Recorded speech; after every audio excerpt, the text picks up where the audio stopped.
Thank you, Dr. Ramcharan. And so we will immediately proceed to our next panel discussion. I see Dr. Probir De, Professor Asian India Center, AIC is here from New Delhi. Yes, Dr. De. So we are going to have, this is a special panel discussion on India's activist policy and neighboring powers.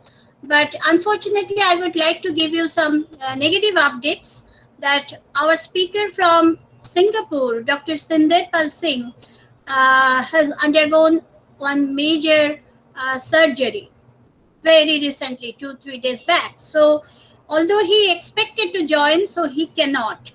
This is one thing. Secondly, Dr. Khampa from Bhutan is just now informs me that I'm extremely sorry for not being able to join. Some emergency situation has came up. I wanted to inform him yesterday, but I didn't get time to do so. And also, I as yet I don't see our participant from Thailand. I'm not sure. And so that way, Dr. Day, you can think about the time management. And about Nepal also, Dr. Pramod Jaiswal, I'm not seeing him. And I sent him a message and his phone is being switched off. So I'm not sure. So I think each speaker can have some little more time because we are to end at 4 o'clock.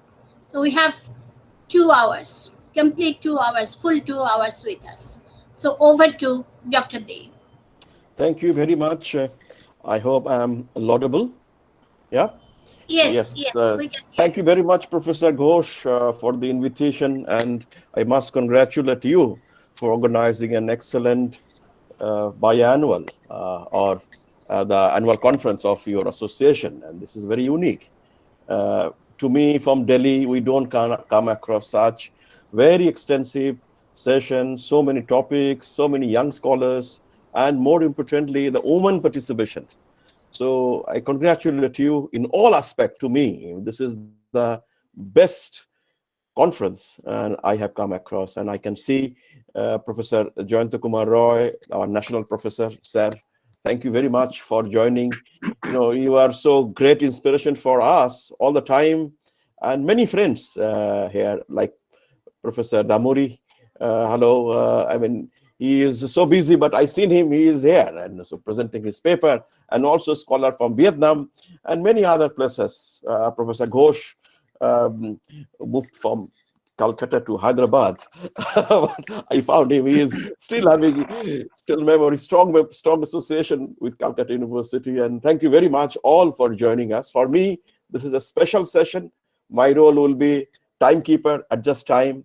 And as Professor Ghosh rightly said that some speakers may not be joining or may be joining late.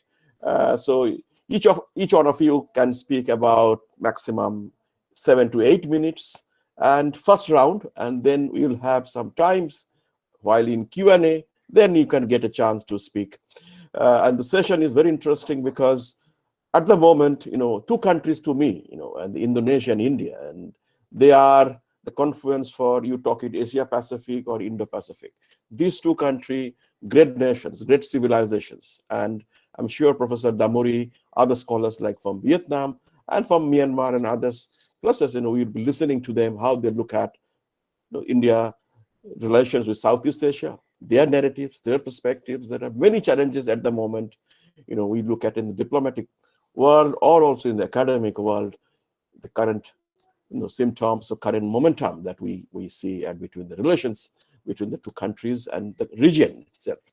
So with that word, I will go by the list of the speakers shared with me by the organizers. And first, may I then call upon the speaker from Bangladesh, Professor Mashur Rahman, Vice Chancellor, National University of Dhaka.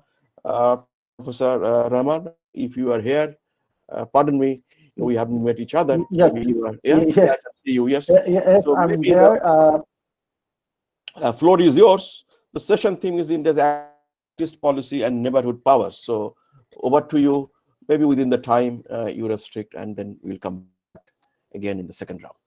Professor Rahman. Thank you.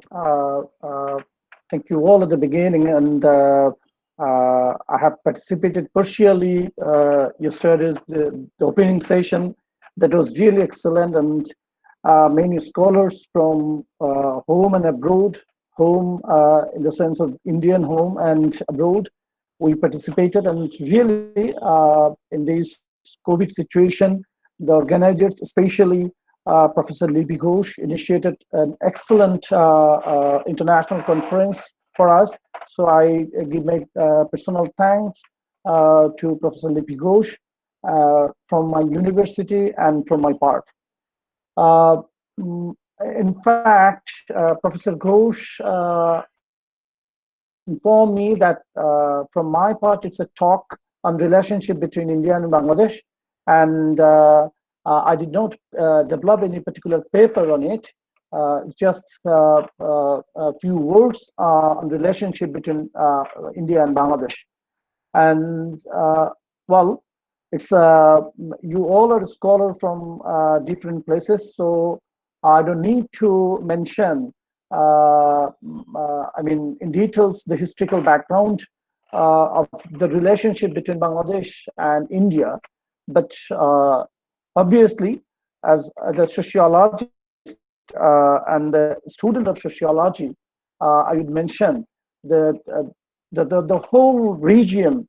Professor Nazmul Karim, who is a sociologist of Bangladesh, mentioned that the whole region was, in fact, unchanging rural economy, and that unchanging rural economy has gradually evolved or changed over the period.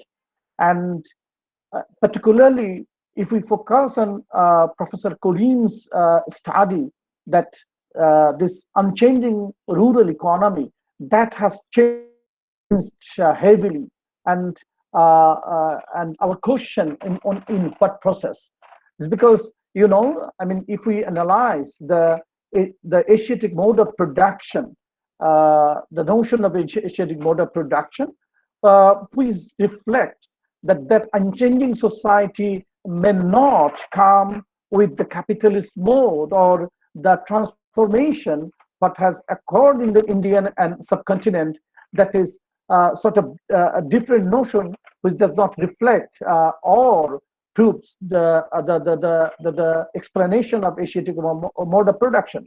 Then what are the forces that created this type of motivation and transformation in Indian subcontinent, especially Bangladesh and India?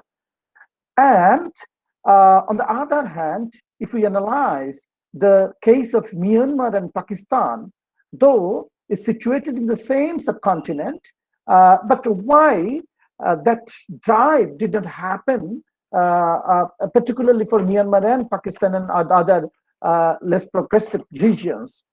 That is, to my analysis, that might be due to the cultural and the political notion, which is related to the secular politics that has come through Indian philosophy, Indian politics, democratic culture, and democratic practices that has influences Bangladesh definitely, and it has not been proved for Myanmar or Pakistan. That might be the reason that Pakistan did not follow this secular notion, and in their political philosophy, it was absolutely absent, and that created the question among the Bengalis.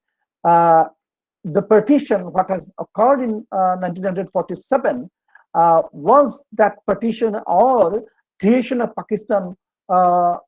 It was a totally false or fallacy, political fallacy. That means Pakistan really. Recently we treat Pakistan as a failed state or failing because of its political notion, and Bangladesh throughout the historical process, though Bangladesh experienced sort of political crisis and fundamental activities, In spite of that, Indian and Bangladesh relationship historically come out through a process that has created the emergence of Bangladesh as a separate country, and we separated Bangladesh from Pakistan. That should not be. That was that political fallacy, or that the creation of a false country was a big threat for this subcontinent based on religion. What I wanted to say, that the creation of Pakistan was that type of fallacy that has created sort of fundamental activists, and as well as the Islamic extremism. And fortunately, during the liberation war, and particularly the 9 months fight against Pakistan, and its background, if we analyze, Bangladeshis had enormously developed in political solidarity, that secularism, democratic practices, and regional cooperation is the best process to develop Bangladesh, as well as keep South Asian politics well and ongoing process in a good manner.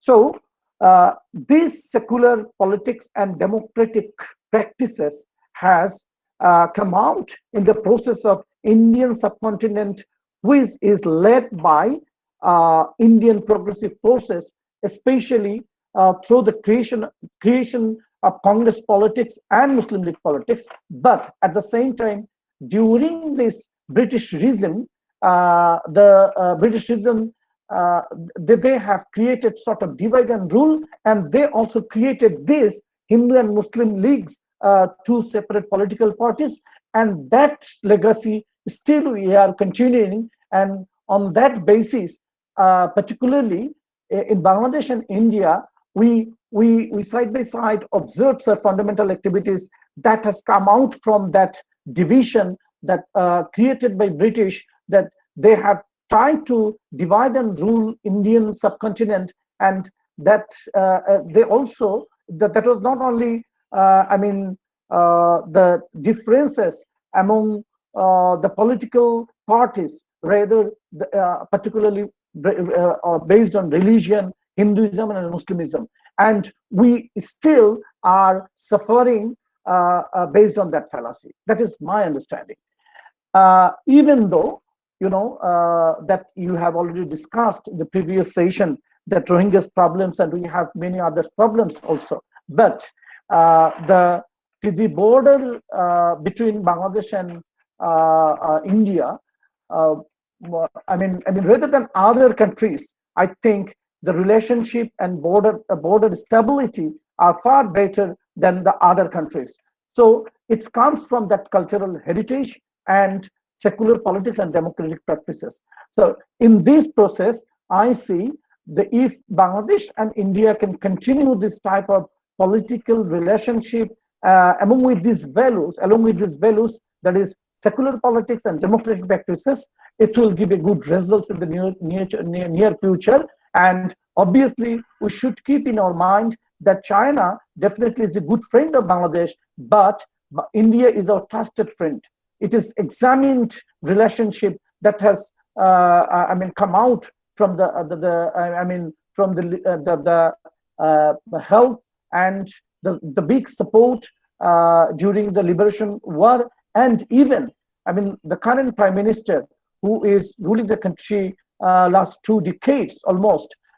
He was, she is very, keen to Indian politics, and after the assassination of her father in 1975, 15 August 1975, after that event, when she was, she and her sister Like were to in wind up in a minute. Germany, and it is okay. Yeah, it is Mrs. Indira Gandhi who bring her from Germany and gave shelter, and in fact, current prime minister learned and achieved his political the maturity and the experiences he gathered from as an anthropologist or as a political participant when she was in India. And recently, we are, the Prime Minister and her party is trying to build up a trusty friendship between India and Bangladesh. Though there, it should be noted here that China is trying to develop relationship with Bangladesh, and in this process, if Bangladesh, China, and India can come out with some common resolution, in this post-liberal, era, that should be a big unity against US dominance and the capitalist mode. So, the secular, socialist, and democratic practices in this region would might be a good political philosophy in the near future that could be prevent the imperial and capitalist dominance all over the world. Against this, notion, this subcontinent should come out with a new political philosophy. Thank you. Thank you very much, Professor Rahman, for an excellent speech. I hope you will be giving us the paper soon after the event is over. Let me move on to the neighboring country of Bangladesh, Myanmar, because I see that there is note speaker from Nepal, Bhutan, and Sri Lanka. Professor Ghosh, right? Sri Lanka is there. Sri Sri Lanka, the Lanka. speaker. Okay. Yeah, she is So, there. Yeah, okay. Charito. So, may I now request Ms. Charita Fernando, the independent journalist from Colombo. Ms. Fernando, if you are here, kindly take the floor, and 8 minutes to you as well.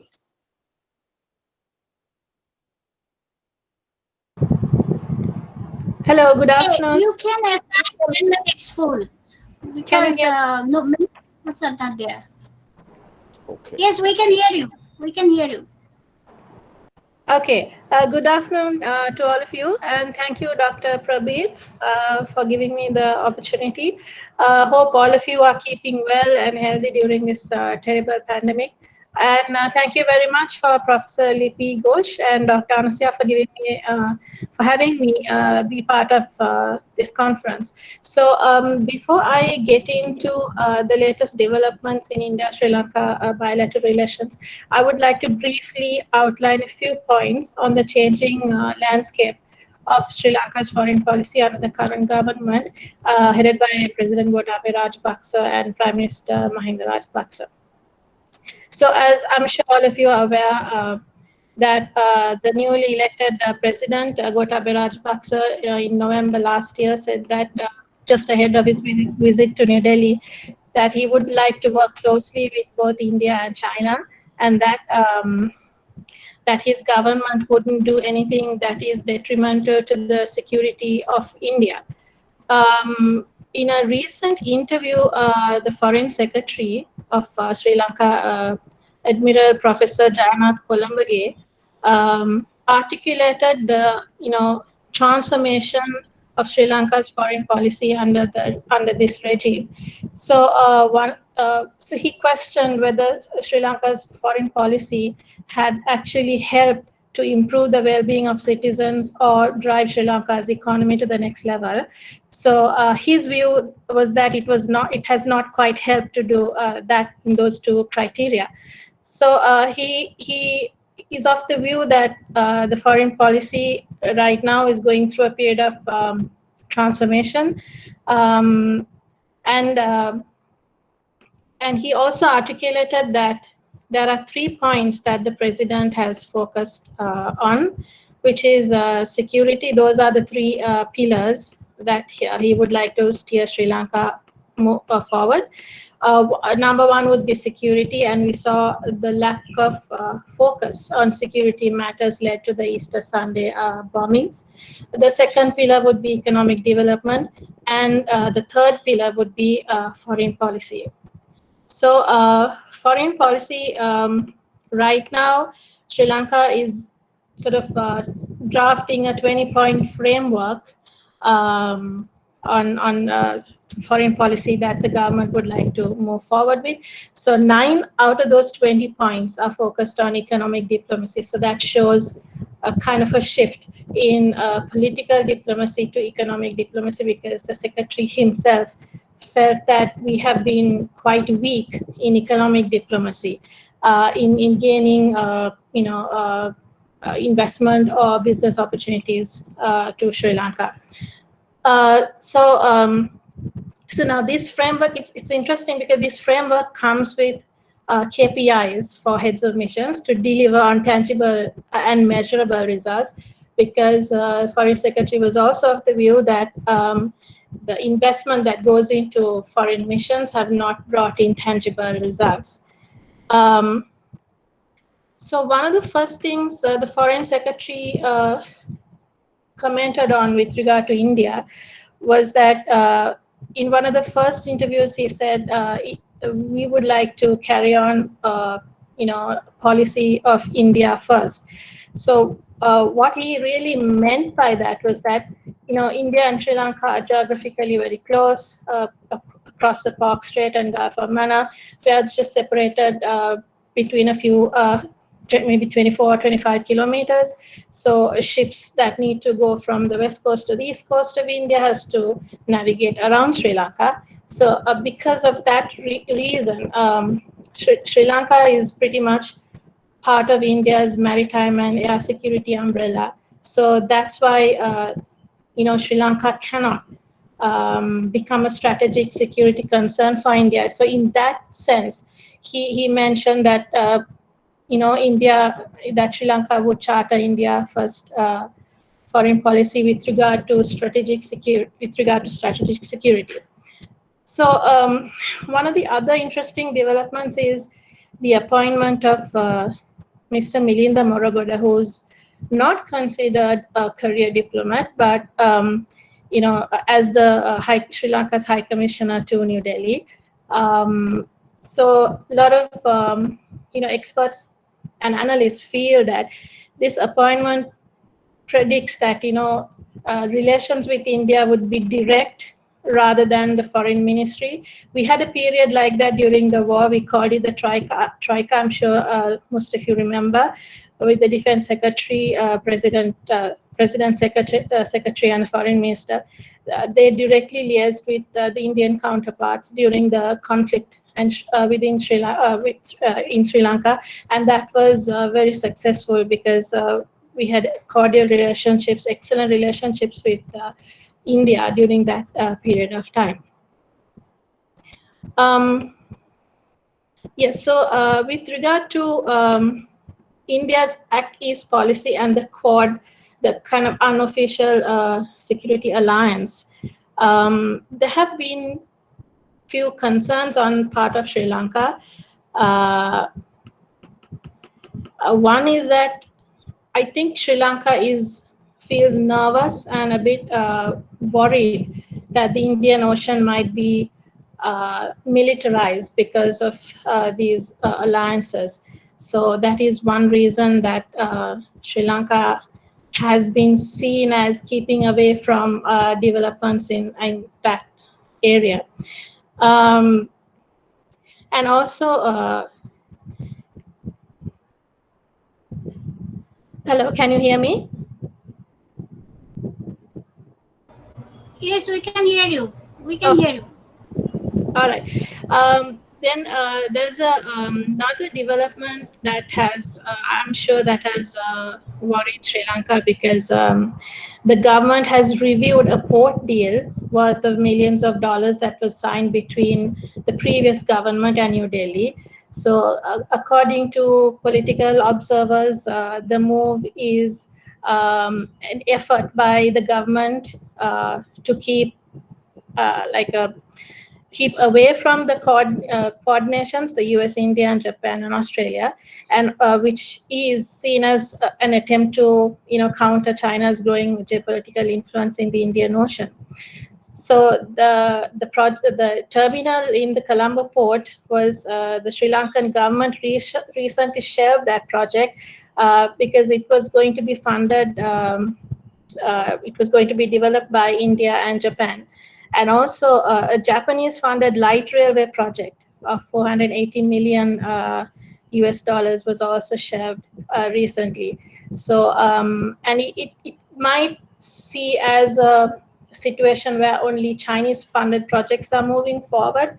But some experts see this as, a ploy by the government to keep away from the Quad alliance, not to get involved in a geopolitical rivalry in the Indian Ocean, because the president and the foreign secretary has clearly articulated that Sri Lanka doesn't want to get involved in any power struggle, and that the Indian Ocean should be a piece of a zone of peace, and that while Sri Lanka being neutral, that we would like to have friendly relations with all nations, mainly because Sri Lanka also has the ambition of becoming the hub port in the Indian Ocean region, at least in the South Asian region. So if you want to become a hub, you have to have open seas, and you have to, there should be freedom of navigation, and any ship from any country should have the, freedom to, you know, uh, get the services of Sri Lankan ports. So that is one concern, I think, that might upset India. And also trade unions have been playing a major role in blocking terminal, investments coming from other countries, because they are adamant that these are assets that should be under the government, especially with regard to the deal the Hambantota port had with China. So a lot of Sri Lankans felt that that was not a very good deal. Perhaps it could have been negotiated better, because it's for a 99-year lease period. So the government is looking at avoiding situations like that in the future, and keeping strategic infrastructure assets within the government. But from a private sector point of view, a lot of shipping experts feel that this is a nationalistic approach, and that ports all over the world are run by joint ventures with different countries coming together. So there is this conflict that has still not been resolved about the east terminal in the Colombo port. Maybe Um, you'd like to, sorry to interrupt you. Maybe you'd yes, like to wind up by in a minute, please. yes. So another development is that the fact that the port terminal has not been finalized is a concern, a major concern for the private sector, because during the pandemic, though ports around this part of the region have been closed, Sri Lanka had been, we were running 24/7. So that is one of the key reasons that the private sector is worried about. And I'm also sure that the Indian government may also feel a bit, let's say, concerned about projects of Japan and India together, like the terminal, and the other port alliance that Sri Lanka is kind of keeping away. So that might be a concern moving forward in terms of Sri Lanka-India relations. Thank you. Thank you very much. Of course, we will come back to you in the second round. Maybe for the sake of, I was told by the organizer that speakers can take 10 minutes time. It's a good 2 minutes. They have agreed to add you for. But anyway, each so far speaker, they have spoken more than 10 minutes, by the way. So thank you very much, Ms. Fernando, for an excellent deliberations on India-Sri Lanka relations at the current moment, and also following up your foreign secretary's speech yesterday, which he delivered at the webinar that we had from Delhi with Pathfinder Foundation. Thank you very much. Now let me move on to the next speaker from Myanmar, Dr. Thin Thin Liat. If I pronounced her name properly, I put my apology in case I made a mistake. She is Associate Professor of International Relations at Dagon University at Yangon. I'm sure Calcutta University and Dagon University, they have collaborated in many areas in the academics. So Look forward to hear from you, Dr. Thin. Floor is yours.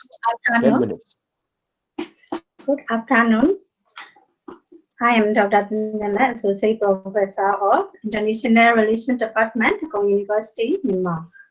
I want to talk about Indian and its policy and Myanmar-India relations. Myanmar is one of the strategically important partners for India.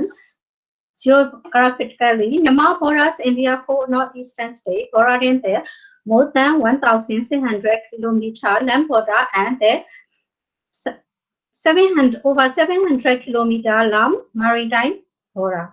Literature, culture, and religion has been intertwined between Myanmar and India for thousands of years. Modern Indian-Myanmar relations began in 1948 with the establishment of formal diplomatic relations. Over the course of more than 17 years of diplomatic relations, Indian-Myanmar relations has taken many ups and downs. However, since 1990, India and Myanmar began to establish Myanmar relations. They are also the members of BIMSTEC and as well as the PCIM. One of the key factors underlying for current importance of Indo-Myanmar relations is Indian East-West policy. Indian East-West policy launched by Prime Minister Narendra Modi in 2014 is aimed at reviving the Northeast policy of the previous governments. Under this policy, Myanmar is strategically more important to India, which is the only Southeast Asian country bordering India by land and sea. Myanmar is the intersection of India's two major foreign policy initiatives. It is a neighborhood first. In that sense, the relationship is unique. In fact, India needs Myanmar and Myanmar also needs India, and that is the common ground. According to Myanmar's point of view, Myanmar is geopolitically located between China and India and becomes one of the focal points of a stronger China-India regional competition. Although Myanmar has closer relations with China and increasingly rely on it over many decades, she has sought to strengthen its links with India in the last decade. Myanmar government is key to diversity, its economic partner in order to reduce China's overwhelming influence over the economy. Therefore, Myanmar has also actively sought to engage with India at its policy. India at its policy is likely to provide Myanmar an opportunity to reduce its reliance on China and to enhance its economic development and security prospects. In the last 5 years, bilateral relations between two countries have begun with visits at the high levels, ministerial level and functional level. Apart from the high level visit, the two countries has also engagement in different areas, including regular foreign office consultations, joint working group in different sectors, and in general, Myanmar's engagement in India has been increasing over the last 2 years. India has also got to engage with Myanmar through policy such as connectivity, commerce, capacity building, culture, and community. As a part of connectivity pillar, land border crossing points has been opened in 2018. Infrastructure at both these land border crossing points is in development. Another important factor for the two countries is trade and commerce. India-Myanmar trade has extended significantly since 2010. Myanmar's participation in the Indian government's trade debt exemption program and the establishment of ASEAN Indian Free Trade Area have also strengthened bilateral trade. India is Myanmar's fourth largest trading partner after Thailand, China, and Singapore, and second largest export market after Thailand, absorbing 25% of its total export. India is also the seventh most important source of Myanmar imports. There is considerable and increasing interest among Indian companies to invest, do business in Myanmar. Recently, some initiatives have been taken.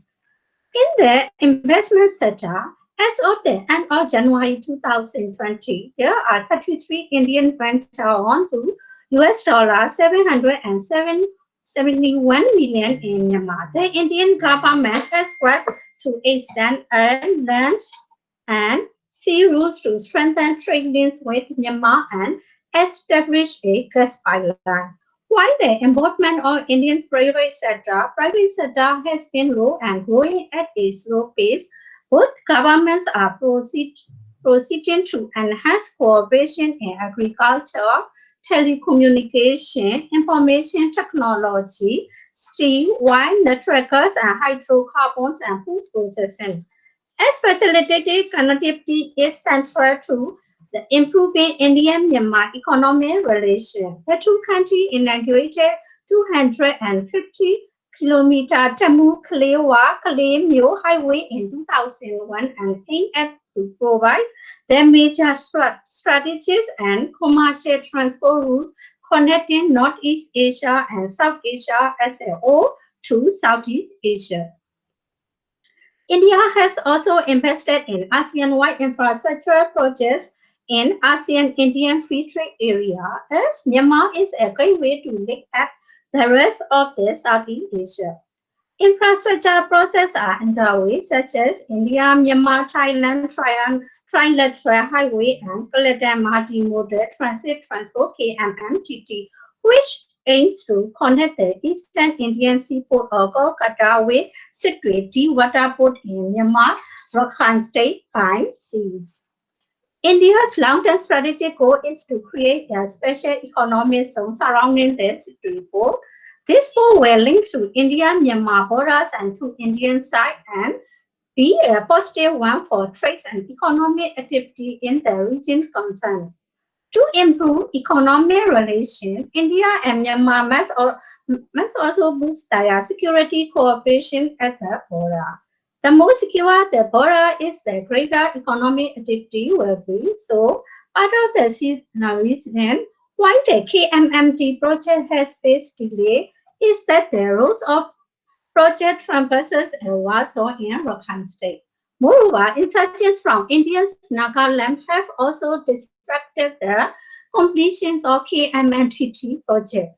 To fight militants along the borders of Myanmar Rakhine State, India and Myanmar armies also carry out two joint military operations coordinated Operation Sunshine 1 and 2. Cooperation in security sector and defense sector between India and Myanmar has built over a period of time. India provides military training and conduct joint military exercise with the Myanmar Army, by which India has trained the Myanmar Army to be able to participate in the UN peacekeeping operations. Furthermore, to deepen their defense relations, India and Myanmar signed a landmark defense cooperation agreement in July 2019, realizing the growing importance of the Bay of Bengal. The Navy of both India and Myanmar conducted a historic bilateral naval exercise in 2018. India also invited the Myanmar Army to participate in the Indian-led multilateral mainland naval exercise. Along those lines, Myanmar bought India's first locally produced anti-submarine torpedo in 2017, and in 2020, Myanmar acquired a diesel-electric kilo-class submarine. Moreover, India has some engagement in Myanmar in terms of capacity building as far as the democratic transition is concerned, such as training of civil servants, training for the police force, training of officers or union election committee, training of the judicial officer. Moreover, cooperation in the area of capacity building and training is also picking up between the two countries through cultural links and people-to-people exchanges. Across the board, the two countries have got capacity building programs going on. India has, in collaboration with some Myanmar institutes and centers such as Myanmar Institute of Information Technology and the Advanced Center for Agricultural Research and Education. Furthermore, under the framework of Rakhine State Development Program, India built 250 houses in Northern Rakhine for the displaced people to return to, under which India has committed $5 million every year over a Professor Kim, you period have of one 5 minute. years for economic project. Thank you. Now, I would like to conclude. Myanmar is a key pillar of India at its policy, and the two countries has a lot of cooperation in various areas over the 5 years. There are some progress in cooperation of two countries. However, there are some challenges in implementing India infrastructure projects in Myanmar, such as the delayed infrastructure project due to their weakness of coordination, for feasible studies, and questions of security. Finally, that especially local community and civil society organizations oppose the development projects, destructive impact on environment and impact on local livelihood. Therefore, both India and Myanmar needs to engage with civil society organizations and local communities to implement and to complete this project on time. India also need to deepen its engagement in Myanmar beyond joint government to government and military to military. To foster democracy in Myanmar, India requires to engage with Myanmar political parties, ruling opposition, and ethnic by providing technical support. It is better for India to get involved in Myanmar peace process by facilitating peace talks. Finally, India needs to cooperate more with Myanmar in strengthening and supporting Myanmar education sector and to provide more scholarship programs for Myanmar young leaders who will be leaders of the future and the drivers of democracy in Myanmar. Thank you for your listening. Thank you very much for your paper. Excellent presentation. Um, Maybe I move on to the next speaker, and if we have any questions, we will have it on the Q&A. So next speaker in the list is Professor Zirayud. If you are here. Jirayu is not here, so Okay. we'll move to Vietnam. Dr. Do. Vietnam. Yeah. Yeah, Professor Dotu, the floor is yours. Namaste. Thank you very much. I'm honored to be invited to speak in the special section. Thank you very much, Professor Dr. Libby Ghosh. I think that we have a very long relation, but right now we renew, right? And about Professor Dear, I think that in my life up to now, you know, we have met 3 times already, and I'm very impressed about your knowledge. Right now, because you know, the suggestion from Professor Libby Ghosh, so I will talk about the relationship between India and Vietnam in the current situation. First, talking about, you know, the relation between India and Asia in general, I think that there will be 3 important things. First, it can be said that Asia and India is a future rooted from the past. We have a very, very long and deep relation, and I think that is undeniable, and it's a very profound background for all the relation right now. And the second thing, I think that the rise of India right now is a fact of life.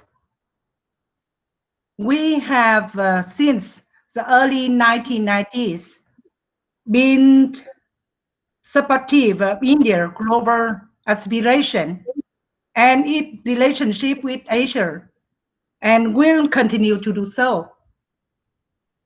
And we have so much to build on since we know each other quite well.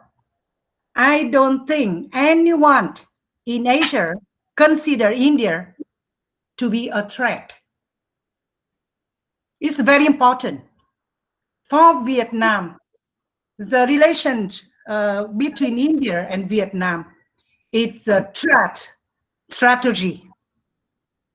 In Vietnam, we always talk that, we have the permanent friend and permanent enemy. But to us, India, 99% true friends. Of course, during the history, sometimes we have a period, it's ups and down, but we believe, we trust in India. It's very important for our relation. And I have to give you one information, one piece of information. In February of this year, the year 2020, the Pew Research Center in the US, they have one survey in Southeast Asia. Only 15% Southeast Asian people trapped in China was. It's so different. Yeah.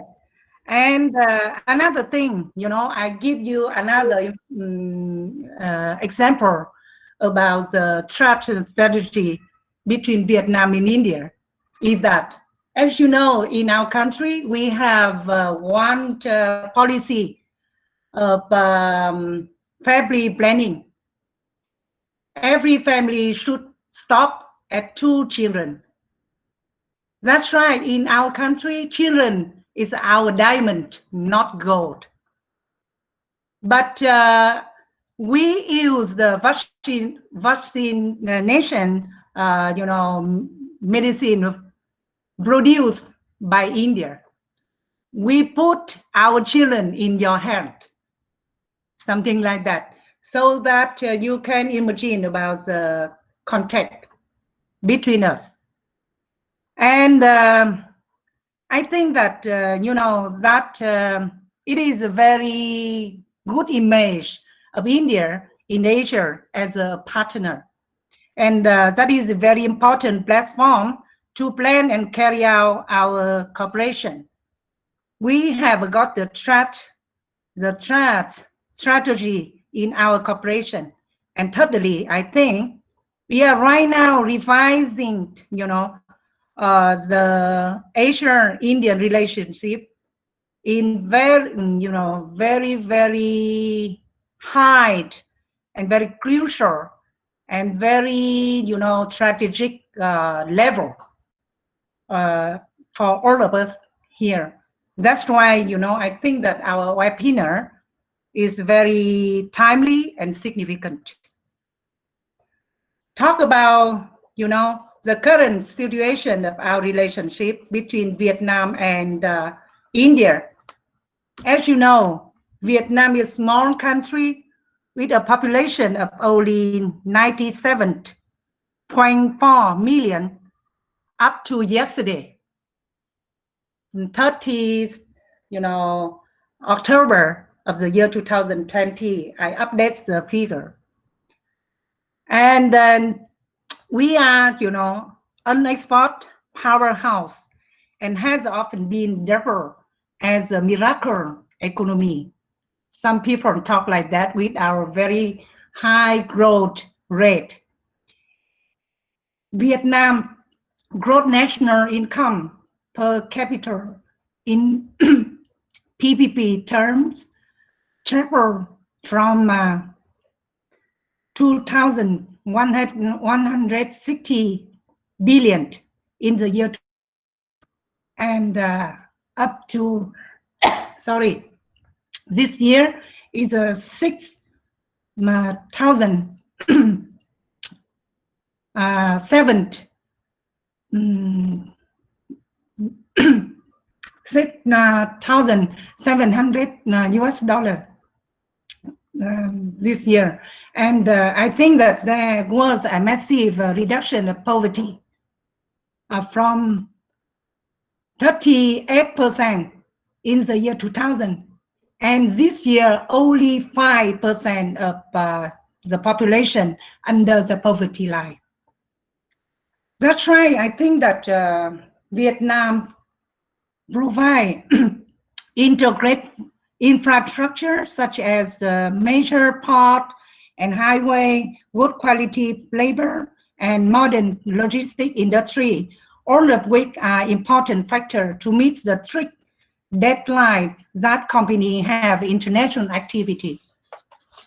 And as we know, India and Vietnam have a historical share friendly relation, and India enjoy substantial goodwill in the country. In the year 2016, the strategic partnership between the two countries was upgraded to comprehensive strategic partnership. Defense tie forms the bedrock of India's relation with Vietnam because of conversion in strategic interest and mutual concern about China. But I think economic relation remain much below, potential. India total trade with Vietnam currently, I mean that in the year 2019, stand at about only 17.2 billion US dollar, ranking the 9th among all the partner Vietnam. Meat and fish products are India's largest export item to Vietnam, and electrical machinery and equipment are Indian main import item from Vietnam. India currently ranked as the 27th among all foreign investors in Vietnam, with a total investment capital only, 756 million US dollar last year. I mean that it's so low compared with the potential between the two countries. Indian investment is much smaller in magnitude as compared to other Asian countries like China, Japan, and South Korea, and only a handful of large Indian firms such as ONGC Vadis, Morocco Industry, Tata Group, etc. dominate Indian portfolio. Professor Dotu, Yes. You have 1 minute more. Yes, that's right. I think that right now, I think we have some kind of, the disadvantage we have to change. I think that Indians in Vietnam must should try to make development cooperation more effective and make sure that the instrument line of credit deepened Indian economic engagement with partner countries like Vietnam. Both sides should frankly discuss. Up to now, we very diplomatically. I think like that. It's not good because the friend between friends, we can face-to-face talk. Because in my family also have a high-ranking people. That's right. I think that we should talk directly to each other, do something practical, so that we can have got mutual interest and be possible to cooperate more effectively. We have got the threat strategy, and we should have the most favor, nation status for each other. Thank you very much. Thank you very much, Professor Dothuha. Excellent presentation and the emotion that you added in your paper. Thank you very much. Now, the next paper would be by professor from Malaysia. Is Dr. Mala is here? I am. Okay. Yes, I am here. Yeah, Yeah. fine. Yes, So, great. Professor, the floor is yours, and looking forward to hear from you for next Thank 10 minutes. Thank you. Thank you. Thank you very much for inviting me, Professor Lipi, my good old friend. I'm so happy to see you today and all these other colleagues I see on screen. But I must say that I'm so optimistic after listening to Professor Tu. She ended on such an optimistic note that, we should speak to each other. We are friends. So I think I'm going to take that spirit and just go down the lane very briefly about what Malaysia-India relationship has been about, right? I think I just want to focus on three main issues which have been imperative in Malaysia-India relations. All right, one obviously is diplomacy and security, which I think some of my colleagues spoke about earlier on. The other obviously is trade, and I think the economic imperative is the basis of India-Malaysia relationship. And there was a little bit of a flaw during the palm oil spin that we had over the last 2 years. So I'll speak about that.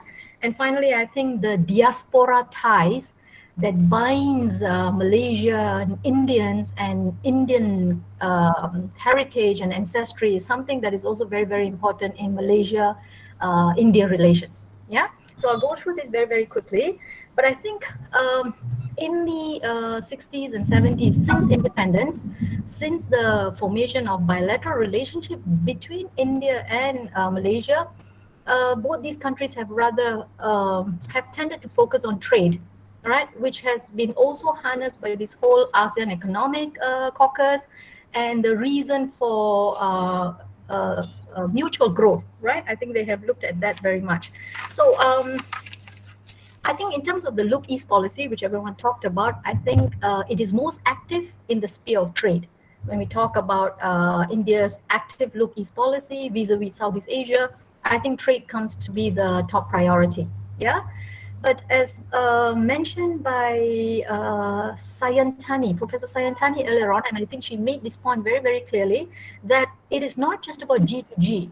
Somehow the relationship has morphed and moved to include non-governmental participation. So now India-Malaysia relationship is not just within the governmental caucus, but it includes many stakeholders. And this includes the private industry, it includes business associations, it includes civil society organizations, NGOs, and cultural associations. So in a way, this relationship is quite wholesome because it talks to many groups of people, right? And my observation of this is it seems like India-Malaysia relationship is very much on the second track of diplomacy. So it's a soft approach. We don't deal very much with security, although lately, you know, with the Andaman Sea and India's reclaimed position in the Andaman Sea, there is talk about security. But traditionally, I think it has been something that is second track diplomacy,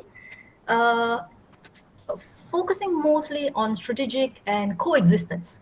So which is why what Professor Tu said is quite accurate, because there is these synergy that we want to work together and we want to coexist.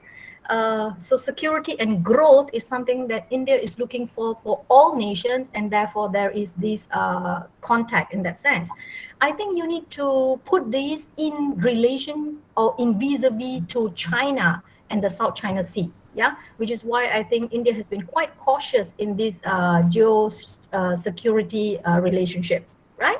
I'll come back to trade because in the last few years, at least in the last 2 years, two main issues have been dominating Malaysia-India relations.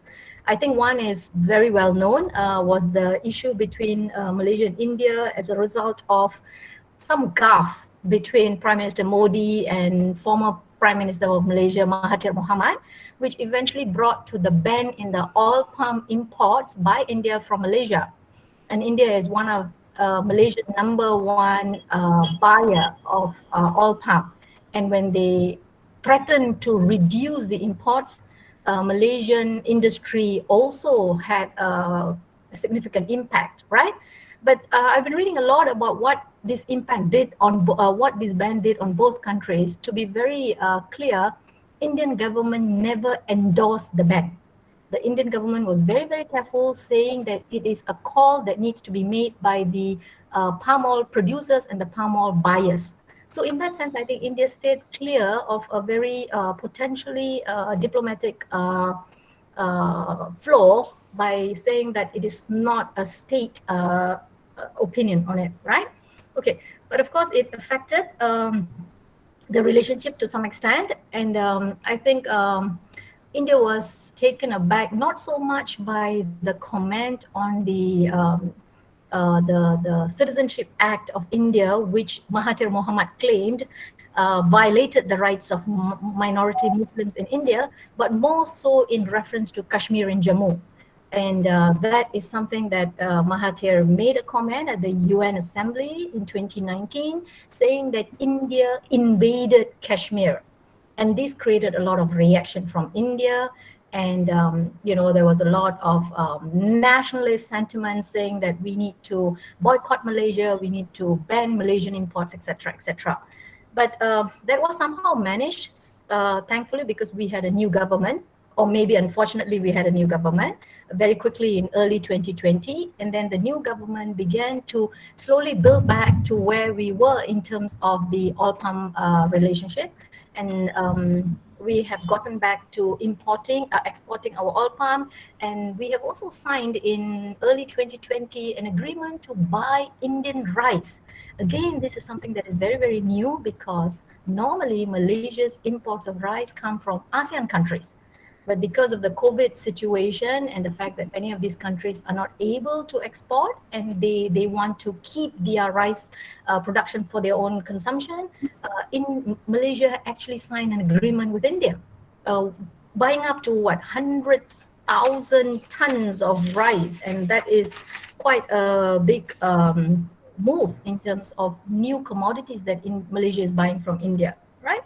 So that was signed, and that seems to be in line with trade imperatives. Okay. The second issue that I would like to look at, apart from the issue of the oil palm ban, is the fact that Malaysia and India have always benefited from these diasporic connections.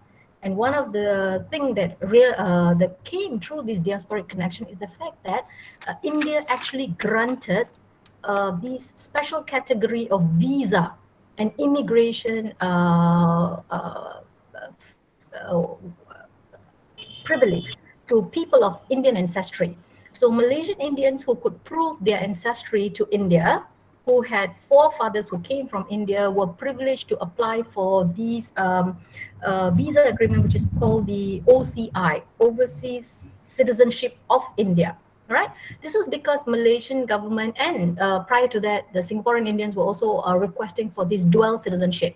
So in lieu of the dual citizenship, Indian government introduced this OCI, and many Malaysians and Indians were allowed or able to gain this OCI, which also connected them culturally in terms of the diasporic connections. So that is something that has been very, very positive, right? So these were the two main issues that has happened. But I'd like to move on to see that what is the future going to be between Malaysia and India. I think the way I look at, and the literature that is available seems to indicate that Malaysia India definitely moving away from the diplomacy and economic imperatives to geopolitics, moving to defense and security cooperation. And I think this is where a lot of the speakers before me, and I think Professor Sohini Bose spoke excellently about these game of balance, where India is coming into the Andaman Sea, and the role of Southeast Asian countries. And I think Professor Lippi also raised the question about what is the position of Malaysia because of its geopolitic location in the Straits of Malacca. So I think in the years to come, the future of India-Malaysia relationship will not be so much trade, but more in terms of maritime security and cooperation vis-a-vis the Andaman Sea. And it's quite clear because on the other hand, you have China and its huge presence in the South China Sea, right? But then again, Malaysia is not a major player in this naval cooperation between India and Southeast Asia, because India has got military and aerial exercise cooperation between Thailand, Singapore, and Myanmar. But Malaysia has never had any mutual maritime exercise between Malaysia and India. So we have been quite slow in this. I think we are still looking at China as our major trading partners, and therefore our loyalties seem to be still quite with China. Whereas Thailand and Myanmar, they share a land border with India, and their proximity is closer to India. So I can see the locations within the the China Sea and the Straits of Malacca and the Andaman Sea to being also one of the reasons for these geosecurity issues. And I think Malaysia is also looking to buy arms from India. Your combat weapons and so on seems to be also one of the things that Malaysia is interested. So I think again it will be something that would go over towards security and geopolitical interests. You could also ask me the question why Malaysia has not been really looking into the Andaman Sea. I think Malaysia is quite slanted towards China and its BRI, the Belt and Road Initiative. That seems to be also again something that is dividing our tendencies towards China over India, right? So on that note, I think there are also the last point would be apart from geopolitical concerns, I think the diasporic connection is something that will be the future of Malaysia-India relationship, because we are looking into potentials of tourism.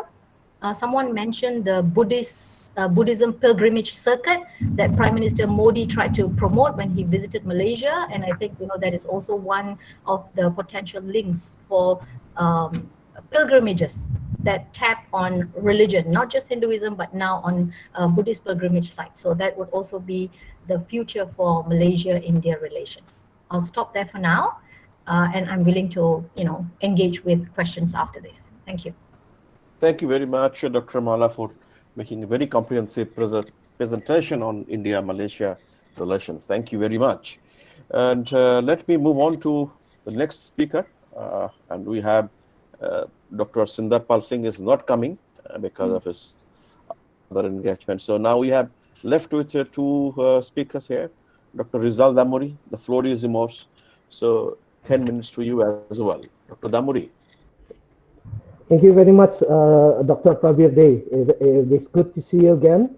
And also, I would like to say thank you to Professor Lipigos that already arranged this terrific conference, and also allow me to share my opinion and my view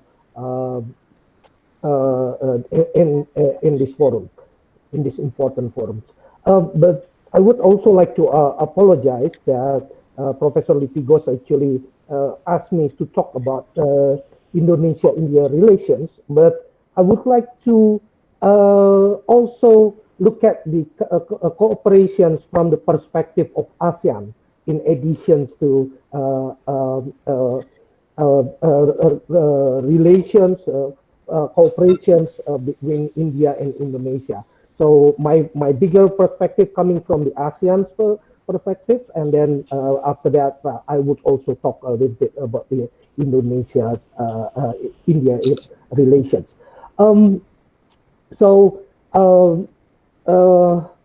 Today my talk would be divided into two parts. The first one is to look at the current and potential relations between India and ASEAN, including also Indonesia, in particular from economic point of view. So because I'm an economist by training, I'm more comfortable to talk about the economic relations between the economies in the regions. And the other part of my talk would look at the various initiatives and the current progress, as well as perhaps how that we should do to accelerate the relation and cooperation. So when looking at economic relations between India and ASEAN, we've seen a rapid and tremendous development. There are at least three important areas of economic relations that definitely would remain to be important areas of cooperation in the future. The first ones, I think many of previous speakers also already mentioned, is about trade. During the last 15 years, trade between India and ASEAN countries has grown by more than 200%. Between Indonesia itself has grown with trade with India more than 250% during the last 15 years. It is much faster than the economic growth of those two regions. India happened to be in the deficit position with almost all ASEAN countries, including also Indonesia. And this has become a hindering factor to deepen the economic even further. because India always feel unhappy about the situation, the trade situation. However, two things need to be considered when we're looking at the trade data. First, that India's export to ASEAN seems to be growing faster than the import from ASEAN, although albeit slow, albeit small. Yeah? It makes the gap diminish over time. And in addition, if we look at the statistics, more than 90% of India's import is actually either intermediate goods for further production or capital goods. For Indonesian case, for example, even it's even more obvious. 95% of our export to India is actually primary goods and intermediate goods, including also crude palm oil that would be used for further productions for India's industry. What I mean by highlighting this statistic is that India's import from ASEAN, including also from Indonesia, has contributed a lot for economic development in India, and it should not be seen as a threat to the society, to Indian society, and Indian economic development in general. Yeah, and for sure, it should not be a factor that would hinder the greater economic cooperation. The second area is investment, for sure. The ASEAN foreign direct investment in India has shown a remarkable increase since 2005. The status of this FDI makes a case for India to find avenue for trade and investment compatibility with ASEAN and to create conditions for investment and participation in the production center of ASEAN countries. The third area is on the maritime connectivity. As we know, Indian Ocean is the common asset of the economies in the region. It is the pathway for ASEAN and the region as a whole. The Indian Ocean is the lifeline of trade and economics, and even also social-cultural connectivity between India and ASEAN. And Indonesia is strategically located in the Indian Ocean as well, so that the maritime connectivity between India and ASEAN countries, including also Indonesia, is pretty much in Indonesia's interest. And it becomes more important right now, since recently we've seen that the interplay between political and security concerns. So the need for greater cooperation on those areas is increasing. While those three areas have been the backbone of economic relations, cooperation between the two regions can and should be expanded beyond just trade and investment. It includes the area of people-to-people connectivity.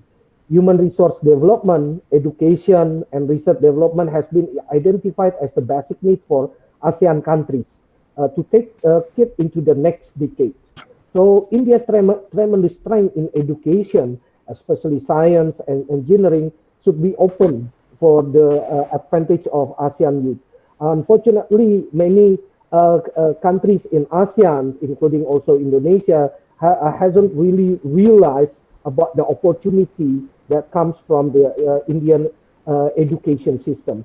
Indonesia, for example, has a scholarship for thousands of Indonesian students, and this scholarship program has sent thousands of students abroad for their graduate studies.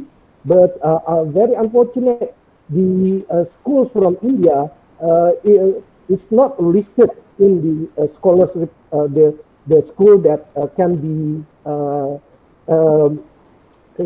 used as for scholarship recipients from Indonesian government. So I think this needs to be expanded further in the future. In India, it also has tremendous strength in art pharmacies, including also medical learning. During COVID-19 pandemic, for example, Indonesia relies heavily to medicine from India. So with that background, I will now turn to the second part of my talk. It is quite rational to strengthen the cooperations between countries in the regions by having economic initiative as the backbone of cooperation. India has an Act East policy that basically also put a lot of focus on the economic cooperation. In ASEAN, on the other hand, also came up with a new ASEAN outlook on Indo-Pacific. This outlook on Indo-Pacific basically, although tried to be more comprehensive than just economic cooperation, also put a lot of effort, a lot of initiatives on the economic cooperation, including, like, for example, connectivity, sustainable development, and economic relations. So it seems that economic cooperations can become the starting point for strengthening the cooperations between India and ASEAN, including also Indonesia. With those initiatives and aspirations, however, it was very unfortunate that the biggest trade agreement between ASEAN and its main partner in the regions, the so-called Regional Comprehensive Economic Cooperation, would be finalized next month without India without India in it. Prime Minister Narendra Modi said India had outstanding concern with the proposed free trade agreement, and also mentions about lack of concrete assurance over market access in the trade agreement. The concern is, of course, understandable, especially given the current trade statistics, current trade deficit that I mentioned before, that India has experienced so far, including also with other partners in the RCEP. However, as I mentioned also before, that it should not be an obstacle for greater economic cooperation, because I think the economies can provide and can use it as an advantage of their advantage. In addition, RCEP should also not be viewed simply as a trade agreement, but as an economic cooperation agreement that strengthens regional political security and stability and reinforce ASEAN's centrality in Southeast Asia and Indo-Pacific. That would become an important step to contain possible economic domination from certain countries in the region. As we also already know, that some countries in the region tend to dominate the economic development and economic narrative that might also expand it to other areas of the international relations. So RCEP can also be a starting point to contain such domination. The completion of RCEP is also in line with the current momentum of post-COVID economic recovery and the aspiration on building alternative supply chain networks in the region. The current pandemic and increasing trade tensions between US and China have exposed vulnerabilities of the current arrangement of global supply chain networks, and it needs to be diversified. RCEP will support such ambition and aspiration. Again, it is very unfortunate that India might not be a part of this process, and although India's contribution actually is very important in this process, in the process of building alternative supply chains. So, in conclusion, I will echo a suggestion from other colleagues from Southeast Asian countries to strengthen communication, to strengthen people-to-people connectivity between ASEAN countries, including also, especially in Indonesia, actually. In 2017, my institute, KSIS Indonesia, conducted a survey on international economic issues. One of the questions is to ask respondents to mention 3 countries they think provide a lot of benefit to Indonesian economy, and also 3 countries that most they think non-beneficial to Indonesian economy. Of 2,000 respondents, almost none of them mentions about India. People in Indonesia see India as an important cultural place, but not really in terms of economic cooperation or even greater cooperation. And it is also unfortunate that many officials still share the same view on related to the India-Indonesia's cooperation. So with that, I think it is very important for us, for ASEAN countries, and also for especially for Indonesia to take a lot of more and more opportunity and then open up more and more discussions about the possible cooperations between the two countries. Thank you. With that, I conclude my presentation. Thank you very much. Thank you very much, Professor Damuri. Thank you for making an excellent presentation. Your views on ASEAN India from an ASEAN side was very much needed, and giving us a presentation on ASEAN India and Indonesia dimensions as well. So you had added lots of value to this discussion, panel discussion. Thank you very much. Now we go to the next speaker, Professor Bali Deepak, and Professor Deepak. The floor is yours. So 10 minutes to you as well. Thank you. Thank you, Chair. At the outset, it's a great privilege to be part of the proceedings, and I extend my heartfelt thanks to Professor Lipi Ghosh. And secondly, I see most of the panelists in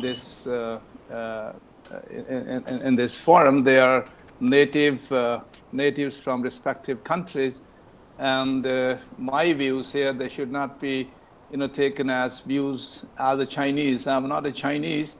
I just look at China, and what I would be doing in these 10 minutes is reflecting what the Chinese scholarship is thinking about India's activist policy, because I will restrict myself to this area only, because boundary of India-China relations is huge. It's sprawled into civilizational context, colonial connections, and then, of course, Tibet border, so on and so forth. But I will primarily be talking about how Chinese scholarship, they view India's activist policy, which, of course, now it has been seen in the light of Indo-Pacific strategy, and also the U.S. as an offshore power and India's closer proximity with the United States. I will not delve into the background of activist policy. I think many panelists, they have already delved into the question, but I'll straight away go to how Chinese scholarship, they view India's activist policy.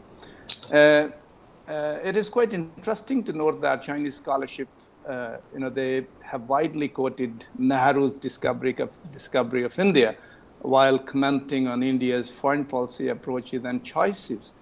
Nehru's vision was to make India into a world-class power, which Chinese scholars, most of them, I'll quote just one, like Tao Gancheng of the Shanghai Institute of International Studies, says did not come true during the Cold War.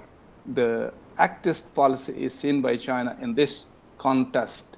In the 90s, when the economies of Southeast Asian countries have started to take off and were gradually being integrated with Chinese market, India felt the pressure, according to the Chinese scholars, and started to initiate its own approaches towards Southeast Asia. But at the same time, they argue that India neither took the lead nor matched the process of regional integration, which Chinese believe that it is pretty much the same. They also see India's activist policy in three phases, and I hope most of the Indian scholarship also subscribe to these phases. The first is strategic layout period from 1991 to 2002, whereby the main target was Southeast Asia. This period saw India successfully initiating to revive its cultural, economic, and defense ties with Southeast Asian nation. I will not delve into the nitty-gritties like how it came about, but I think I'll straight away go to the second period, which is categorized by the Chinese as strategic expansion. The period is from 2003 to 2013, and with the goal of expanding to Asia Pacific, India making it to ASEAN +4 in 2004, signing India-ASEAN FTA in 2009. And in 2010, India and Japan started formal negotiation on civil nuclear energy cooperation agreements. So these are some of the points which the Chinese point to. And of course, there are many others. And the third period, which they categorize as building strategic partnership with Japan, Australia, and the US. This is primarily after 2014, after ascendancies of Prime Minister Modi to the power. In the strategic arc of the Indo-Pacific region, the strategic relationship between India and three poles, they call it three poles, Japan in the north, US in the east, and Australia in the south, have reached new heights according to the Chinese scholars. Of course, if we see the objective of these phases, Chinese scholarship, they say that it was aimed to have political security, economic cooperation, regional cooperation, and people-to-people relationship with the region. To sum up these objectives, China believes India has been successful in some and partially in others. India has been successful in concluding bilateral strategic partnership with ASEAN countries. But of course, it is also quick to point out that India's economic significance to ASEAN has not been fully realized. And of course, they quote the figures. The trade volume between China and ASEAN has exceeded $644 billion in 2019, whereas India-ASEAN trade is less than $100 billion US. And culturally, this is also a very important argument the Chinese scholarship makes, is that though they accept the presence of Indic culture in the ASEAN, however, are quick to posit that the region has been within the influence of Sinosphere. In fact, many of them, they cite the example of tributary system, which China had with these peripheral countries. Therefore, they say Chinese culture did have an important impact on Southeast Asia, and that Hinduism was less influential. This is quite interesting point which they make. Moreover, since the region doesn't perceive India closer to Asia, therefore culture may not be a favorable element for this for its integration into Asian community. It is for this reason that China perceives India as an Indian Ocean power rather than an Asia-Pacific power, which it argues has also demonstrated by its bilateral engagements with different stakeholders. It is also for the same reason that China will find it difficult to allow India as part of the Asian security architecture on pan-Asia basis. Its preference is the way six-party talk mechanism was built and has been evolved, where China is at the driver's seat. China is indeed bewildered as to what role India has to play in critical security zones such as Korean Peninsula, Taiwan Straits, and South China Sea. Nonetheless, China knows it would be difficult to stop India's entry into the Asian community. Therefore, it argues an incremental approach for India suggests that India catch up economically with the region. Therefore, prior to this, it would be pointless to talk about India's role. Now, as far as their approaches towards Indo-Pacific strategy is concerned, they believe that, in fact, actist policy, or for that matter, we may say lookist policy, was the origin of this Indo-Pacific strategy of United States and India. Because now it is not limited to the ASEAN, but encompasses the entire East Asia to start with, and now the entire Indo-Pacific under the actist policy. Argues one of the scholars from Peking University, Wang Li. Now, I don't know if some of the panelists are aware about her. Chinese scholars view that widening security boundary of India's activist policy provides an opportunity to intervene in Asia-Pacific affairs, and the establishment of India, Japan, US, Australia strategic arc, which they say will weaken China's influence in Asia-Pacific. This will increase opposition to the construction of so-called Belt and Road Initiative. Since the US has deemed China as a coercive revisionist power following predatory economic policies, and India being projected as a linchpin in the US strategy, China has pronounced the Indo-Pacific strategy as a containment theory and that diminishing China's geopolitical and economic influence in the region. Undoubtedly, the Indo-Pacific strategy is an outcome of the shift in balance of power, shifting from the West to East, where they say that India is trying to find a place for it. And if we see an editorial brought out by the Chinese edition of Global Times, especially when the US renamed PACOM to US Indo-Pacific Command, it says that the two long-term goals of the United States Indo-Pacific strategy is the mutual strategic depletion of both China and India. It compared the strategy as a big pit that will worry both the rise of China as well as India. Other Chinese scholars like Yang Rui and Wang Shida from the Communication University of China and China Institute of Contemporary International Relations posit that India will continue to readjust its policies to best serve the Indo-Pacific strategy so as to realize the dream of becoming a great power. Meanwhile, counter China's BRI and balance China's rise by joining the US and other countries, albeit there are some people like Professor Ma Xiaoli who believes that countries like India and South Korea will try to maintain a relatively balanced and detached position between China and the United States to safeguard their core and long-term interests. Another professor, Li Haitung, he argues that he is from China's Foreign Affairs University's Institute of International Relations.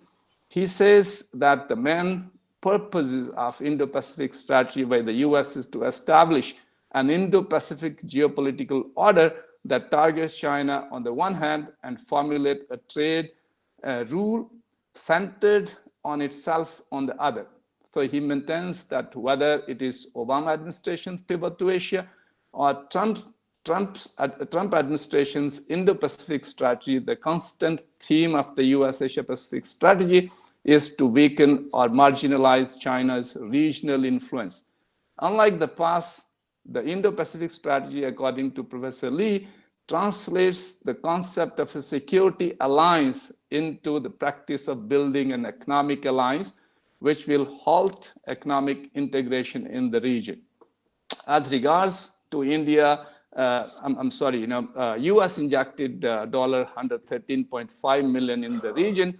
The Chinese academics, they are very, very skeptical about this. They see the security in command now gradually shifting to economy in command, but they still believe that it is not enough comparing what China is shelling through its Belt and Road initiative in the region. So China's strong economic ties with the ASEAN, irrespective of its dispute with various member states in South China Sea, will make it difficult for South Asian and smaller South Asian countries to forego their interest as far as China's BRI is concerned, as we have seen various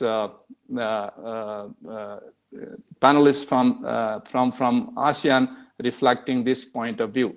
Now, as far as India's proximity to the United States, of course, China has been keeping a close watch at the proceedings, including the recently concluded 2+2 dialogue.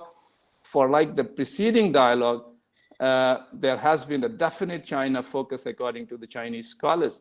So they have pronounced India as a defense ally or a de facto ally of the US post-signing the BACA. Wang Shida of the Chinese Institute of Contemporary International Relations holds such views and argues that India's non-alignment has evolved into a policy of multifaceted alliance that envisages cooperation or conflict with different countries on varied issues. Zhao Gancheng of Shanghai Institute of International Studies posits that the United States has always wanted to draw India into the circle of its non-NATO allies. Both have now forged increasingly closer defense cooperation. It can be said that the timetable for materializing a military alliance has been accelerated, says the scholar. Some analysts believe that since Trump is finding it hard to garner support through raking domestic issues, therefore, he has dispatched his confidant to the Indo-Pacific so as to enlist the last-minute support for his candidacy. In the words of Lin Min Wang of Fudan University, the pandemic or the COVID-19 and border standoff has provided justification for strategic convergence between India and the United States. Lin calls it India's strategic gamble and a high-risk strategic path showing a high degree of opportunism and pragmatism. He holds that stronger India-US defense partnership will inevitably bear the price of weakening various relationships, including India-Russia relationship, including India-Iran relationship, and at least to talk about India-China relationship. Now, a few lines to conclude my presentation. It could be discerned that the kind of understanding and equilibrium that was established between India and China after restoration of diplomatic ties in the late 70s was on the premise that both are developing countries at an equal stage of economic development.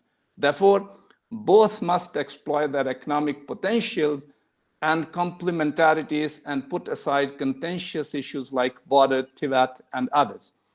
The notion that there is enough space for both to develop simultaneously was the buzzword lasting until China became the second largest economy of the world in 2010. However, in the wake of 4 decades of reforms, while China narrowed its asymmetries with the United States, India's economic and defense asymmetries with China grew wider. This resulted in China believing that it had emerged as the sole challenger to the established hegemon, and the balance of power tilting highly in China's favor in Asia. Hence, it no longer deems it important to adhere to the understanding of yesteryears with India, least to talk about power sharing and looking at India as another pole in Asia.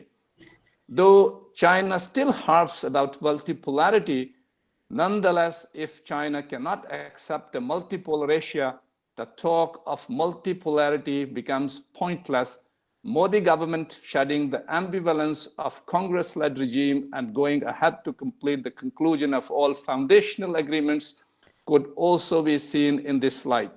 And no one knows it better than China. And of course, India, in order to establish it as one of the poles in the region, it needs to do little more as far as its domestic, political, economic drivers are concerned. With this, I thank you all for your patience. Thank you very much, Professor Deepak. Thank you very much. Let me open the floor because we still have 20 minutes to go, and we have received some questions in the chat box. Maybe I pick up. You won't be able to answer all of them. Some questions, if speakers can at least give some quick answer, that would be very good. So first, I received the questions which is raised to Professor Do Thu Hoa from Vietnam. This here, the questions raised by Sutirtho. Then what are the prospects of tourism sector in developing people-to-people contact between Vietnam and India? Is there any scope of Indian investment in Vietnam tourism to develop bilateral ties? This is one question. And there is another question addressed to you, Professor Do Thu Hoa, from Professor Lipi Ghosh. Would you like to say a few words on China's place in context of India-Vietnam relations? And yes, if you are comfortable to answer that. So these are the two questions addressed to you. Maybe in a minute time, if you can address, there are other questions for other speakers as well. Thank you. Thank you very much. The first question, I think that tourism is a very important factor in our relation. First, because right now, the direct flight from India to Vietnam and vice versa is established already. So it means that it's a very good condition, favorable for us to develop, the exchange between the two countries. Other thing is that in our country, most people, they are Buddhist. That's right, and they want to travel to India as a, pilgrimage tourism. Yes, it's a spiritual tourism in Vietnam. I think that it's in the future will be very good development. Is very potential. The second question is that that as you know, Vietnam is in the name of Socialist Republic country. And the leading party is the Communist Party. That's right. They have a very close relationship with China. Anyway, people don't know that during the time, since the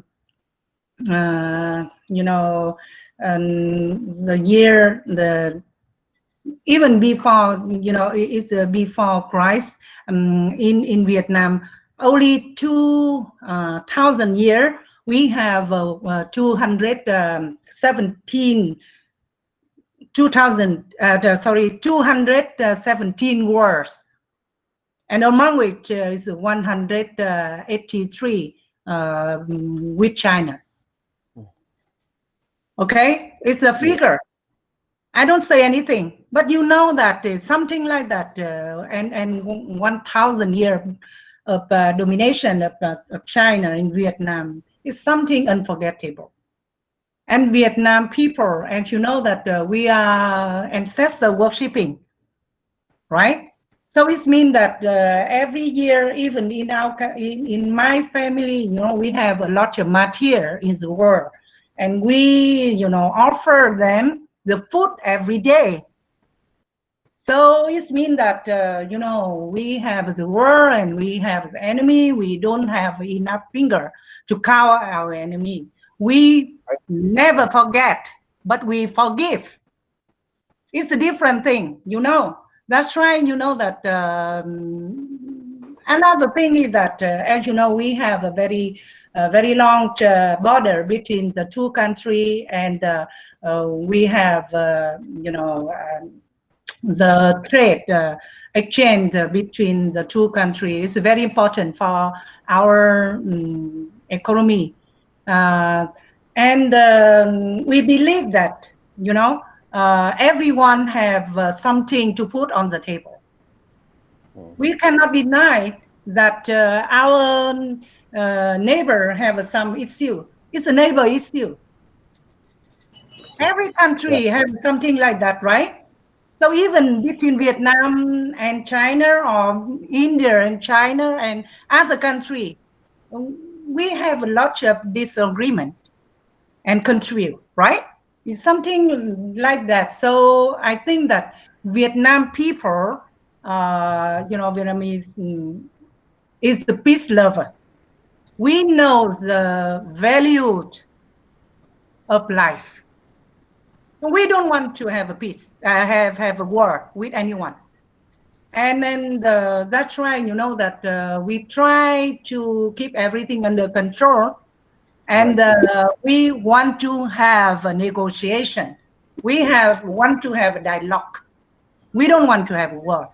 Is my opinion about that. And Vietnamese government always follows that kind of strategy. Thank you.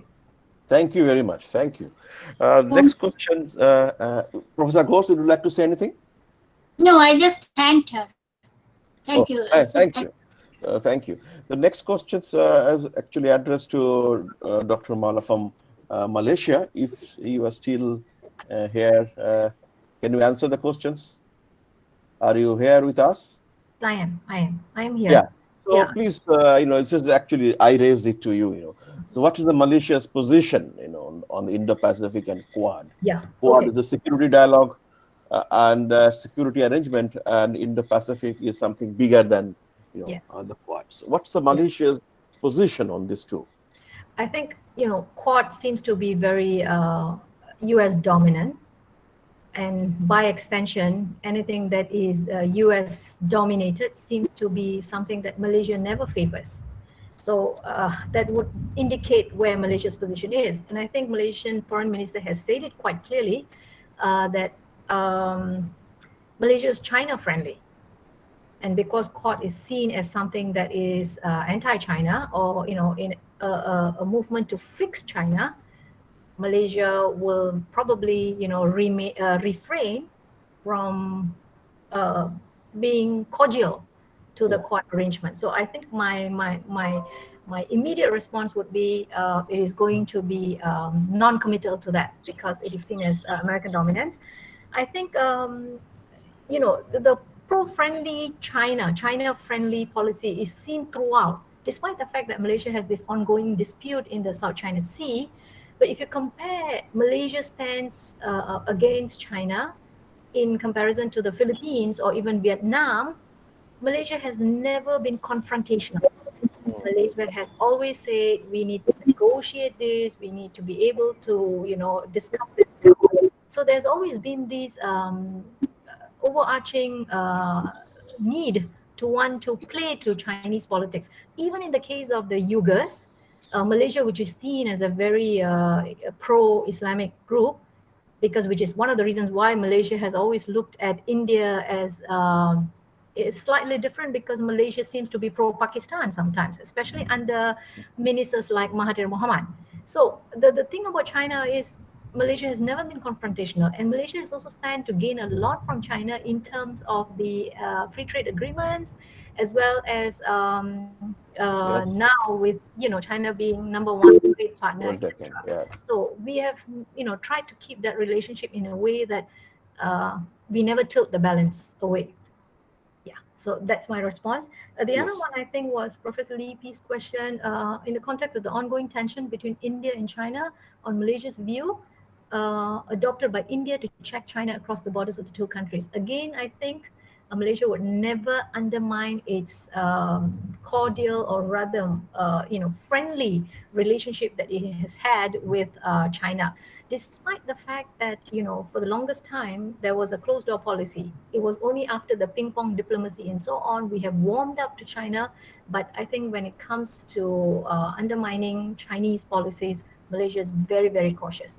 I mean, we've been benefiting a lot too. Malaysia was promised to be one of the earliest recipients of the vaccines for the COVID-19 I mean, during the crisis of the COVID-19 pandemic. So, we seem to be also a priority in China's foreign policy in relation to ASEAN countries. So if you put us on a scale, Malaysia seems to be one of those preferred nations that China wants to negotiate within the context of ASEAN, compared to Singapore, compared to Thailand, compared to Myanmar or Vietnam. So we have got this bonding that seems to be something that they do not want to remove. And I think Malaysian prime ministers have also had very personal relationships with China and the Chinese leadership. Like Prime Minister Najib always talks about the first trip of his father to China. And that is something that every time they become prime minister, one of the first places that they want to visit is China. So they always want to assert that China Okay. is Malaysia is a pro-China Right. nation in that sense. Yeah. Yes, thank you. So I think that many questions are coming up. We may not be able to pick up all of them, but there are two questions. One, I raise it to Dr. Rizal and another to Professor Deepak. Both are very, very eminent scholars, and they are the people who can and actually answer to it.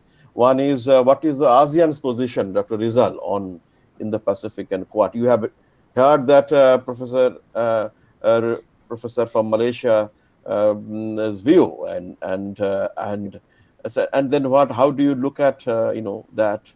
Plus, there is also questions to Professor Deepak, which I'll come, but you may like to answer it. Yeah. Result. Okay. Yeah. I think first we have to know to understand that the ASEAN's interest or ASEAN's perspective on China and also on Indo-Pacific basically quite diverse between one country to another. But in my opinion, looking at the current developments, I think many ASEAN countries or now all ASEAN countries are quite comfortable with the Indo-Pacific concept as long as it is mostly discuss or talk about the economic cooperations. That's why when you're looking at the economic, the ASEAN outlook on Indo-Pacific, it is put a lot of focus and highlights on the economic relations, including connectivity, maritime diplomacy, and maritime economic diplomacy, also economic relations. They are mostly talk about economic cooperations, and I think it also comes from the 53 years of ASEAN experience, where they managed to maintain stability in the regions by also push the economic into the main agenda of ASEAN.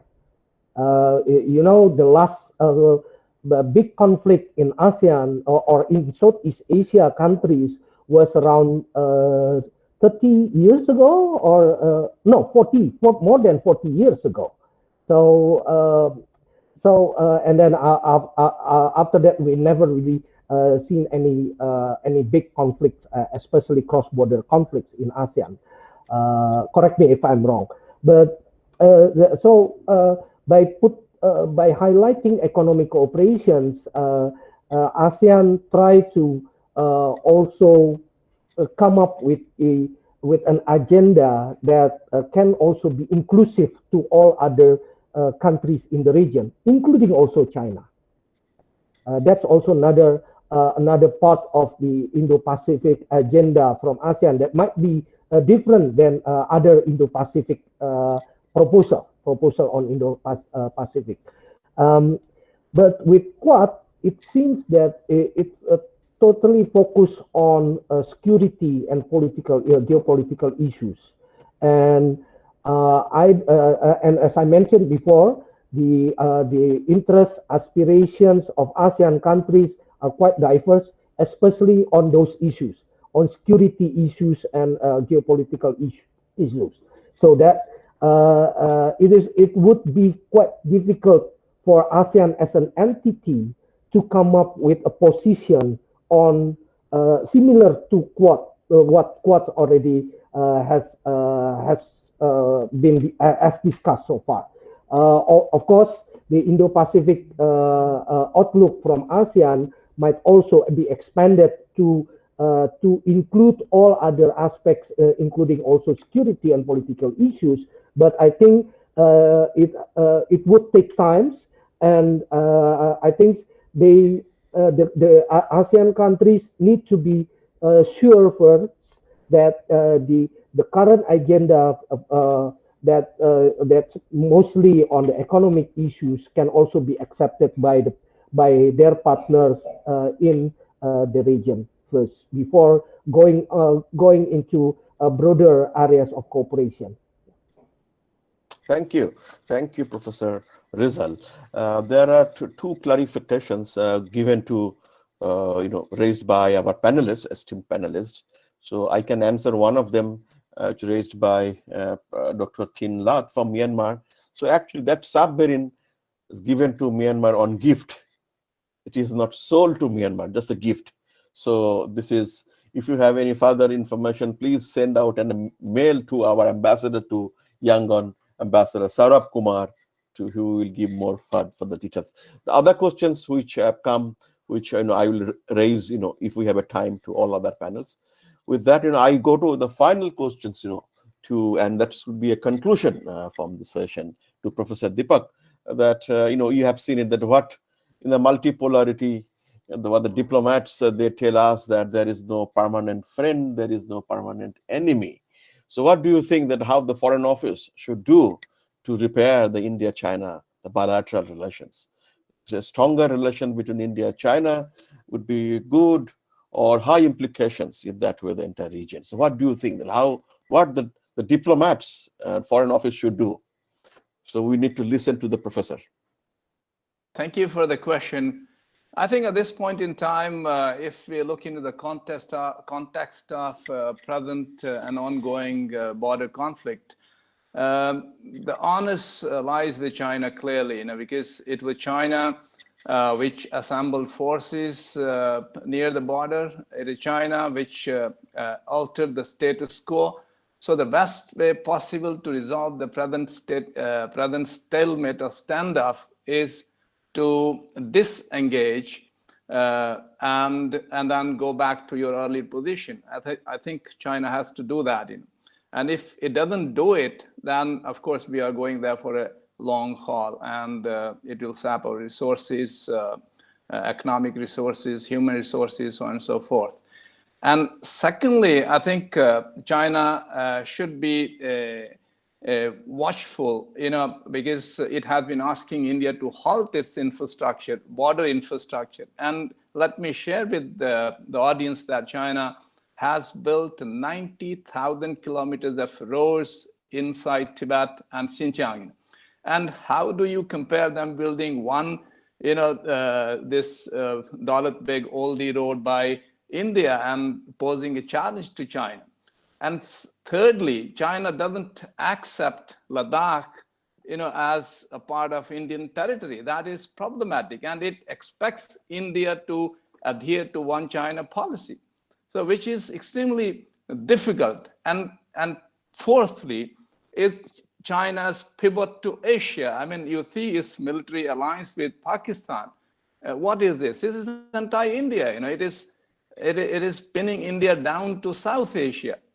And when it comes to India developing ties with these major powers or forming Quad, in fact, India was very, very apprehensive initially. If you see the history of it, and I would say that it is China's assertiveness which has pushed us to U.S. lap. We were never willing to, we were trying to balance between the relations with all major powers.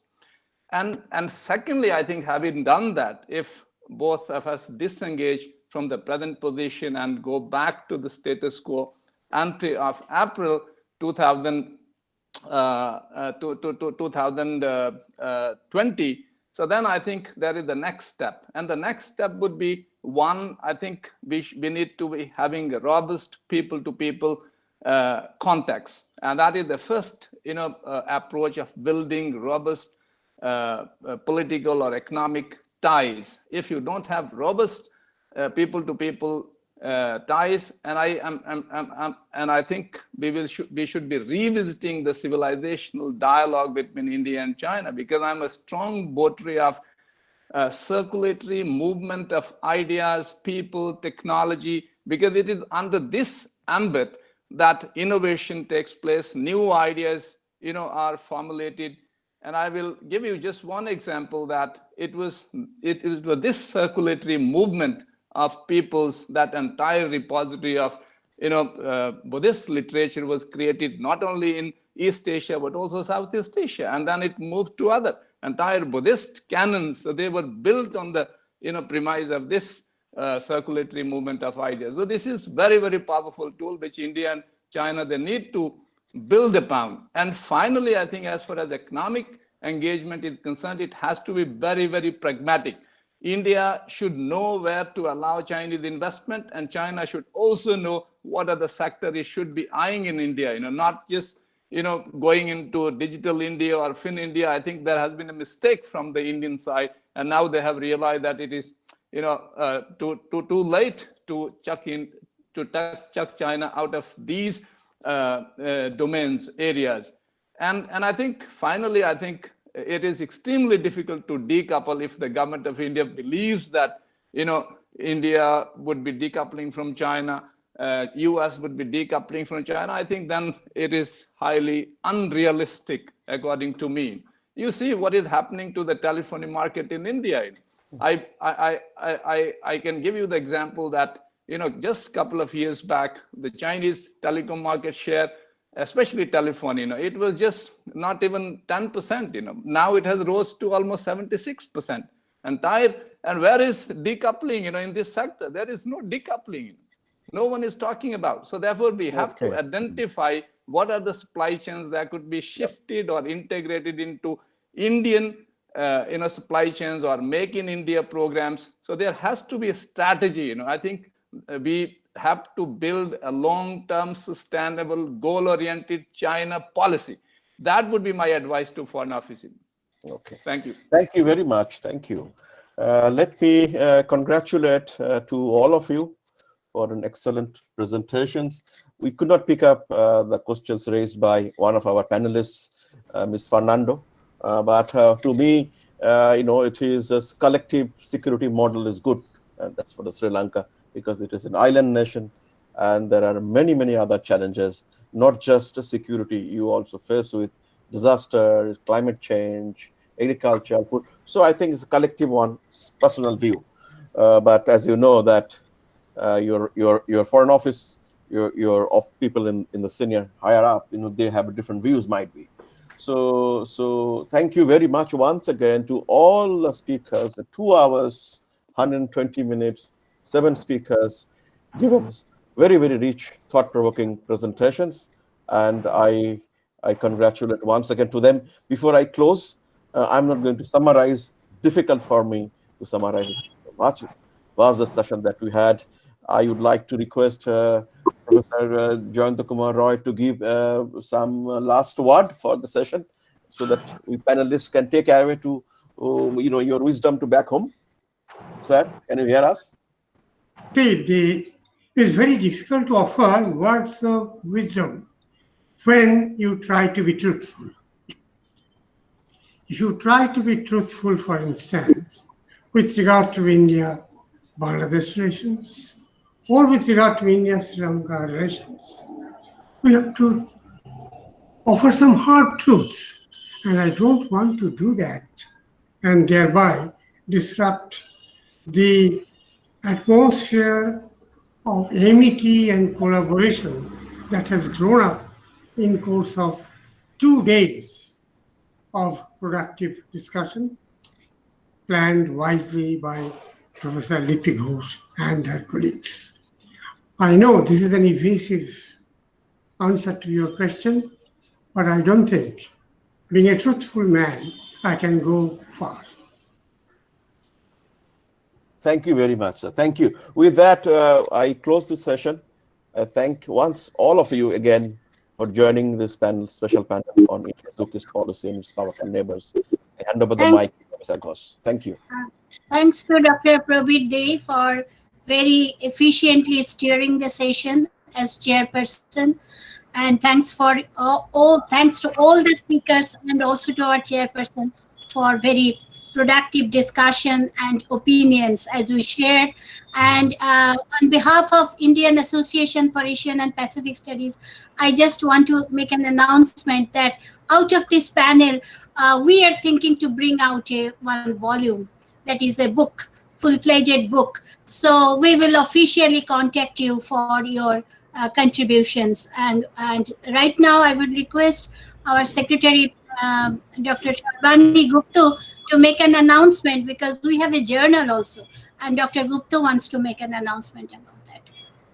Yeah, this is a request to all the guests who are not members of IAAPS, so may not be aware, but we have an online journal which is called IAAPS Perspective.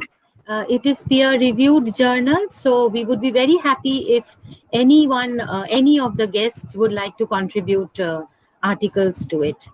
And if you just send it to our email, we would be very happy if you contribute. That's all I wanted to say.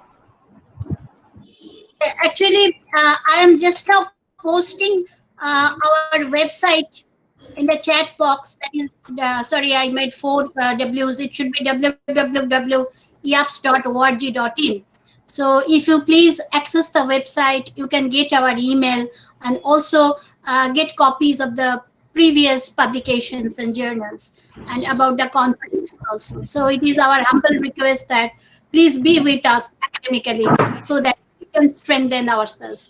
And now, so we are over.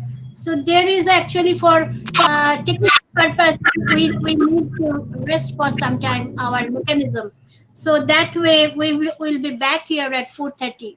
So kindly, as I request always, kindly log out from your system and please back with the same link at 4:30, please, for our very important valedictory session where we will have Professor Manmohini Kaul as the chairperson and Pinak Ranjan Chakraborty, our former ambassador, as the valedictory the valedictory address giver.